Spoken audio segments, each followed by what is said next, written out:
Biz bu komandabız biz Turzaman деген kuruluş kompaniyabız var. Ошодон 3 миллион сом Баткен областына бөлдүк ошол менен.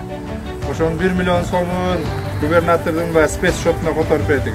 Ошол күн ачылган биринчилерден болуп. Анан ошол 2 миллион сомду сиздерге алып келдик азыр.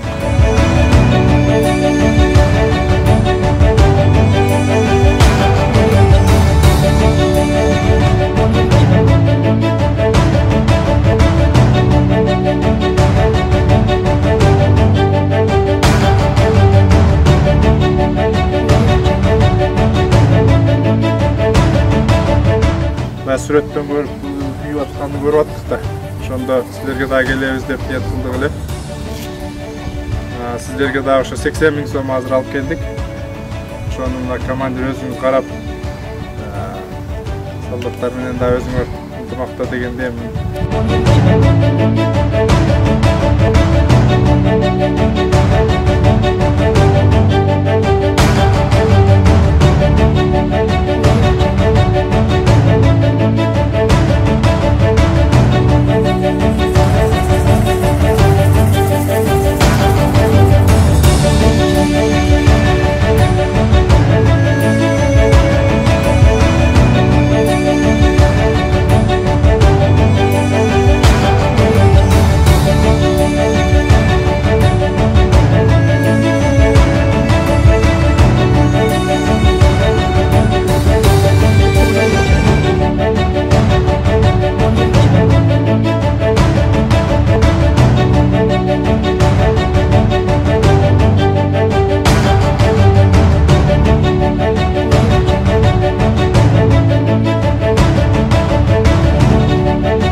Баткен эли,